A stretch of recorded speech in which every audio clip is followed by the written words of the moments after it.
être une marche bleue. En dehors de ça, je devais recevoir les personnalités de Ziguinchor et ensuite recevoir des responsables et militants d'autres partis qui ont participé au premier tour mais ne sont pas partants pour le saut. Leurs responsables à l'échelle départementale, régionale et nationale viennent en masse pour me soutenir au deuxième tour. Cela se fait partout dans le Sénégal. Dans la journée, ça se fait à Kolda, et dans la soirée, ça va se faire ici, à Ziguinchor. C'est vous dire qu'au nombre de ceux qui ont voté pour la première fois, qui ont voté pour moi au premier tour, s'ajoutent ceux des autres partis qui n'entendent pas accepter et appliquer les mots d'ordre de leur état-major. Cela fait beaucoup pour renforcer mon temps. Je sais aussi que l'une des causes des résultats que j'ai obtenus, c'est-à-dire que je n'ai pas atteint les 50%, c'est parce que les populations, non plus seulement en Casamance, mais dans l'ensemble du Sénégal, étaient effrayées par la perspective d'un Sénégal où on s'affronterait par la violence.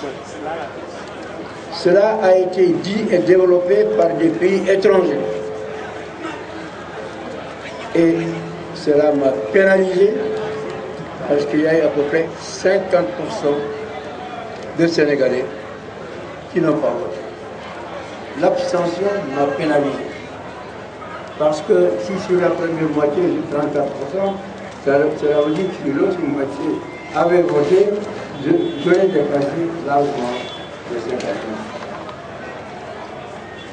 Dans le monde, des pays comme la France ou les États-Unis avaient déclaré,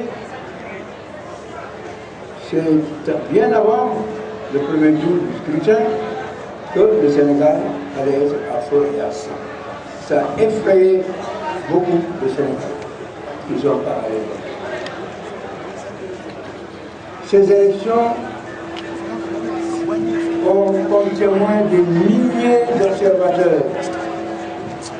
Pour la première fois dans le monde, dans un pays, un tout petit pays comme le Sénégal, nous avons accepté des milliers d'observateurs venus de tous les pays de l'Union européenne.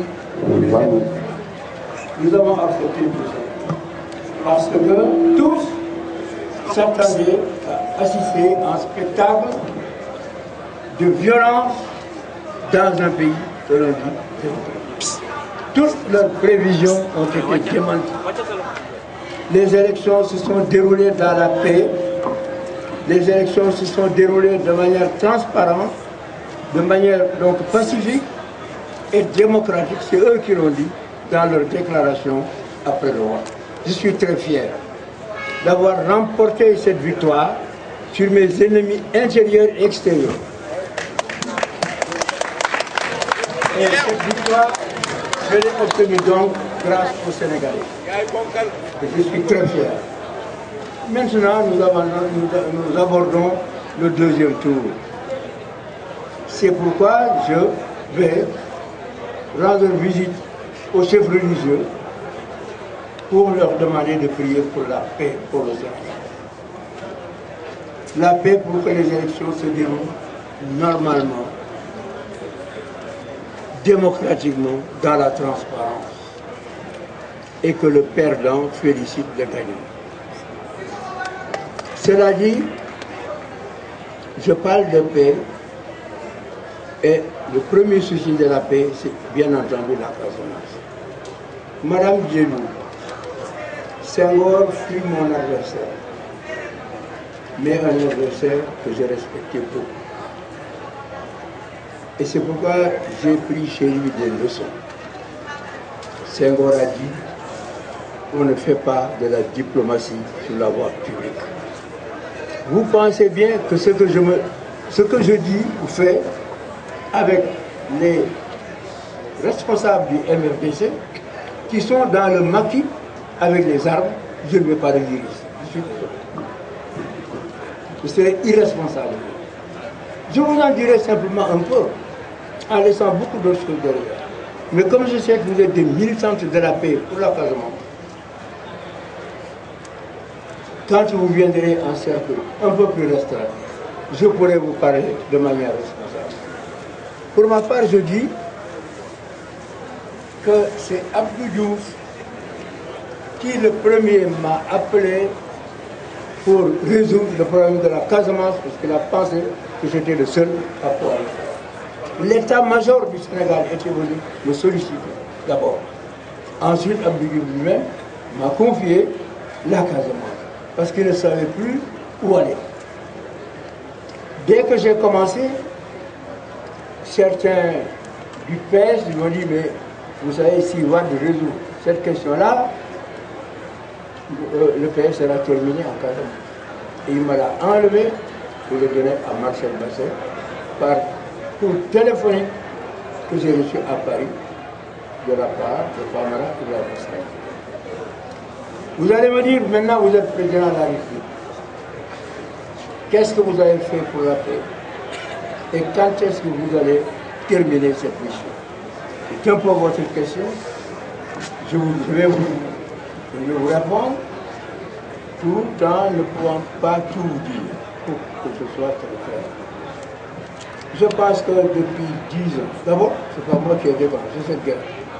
Quand je suis venu au pouvoir, elle durait depuis 18 ans. Et moi, j'ai tenté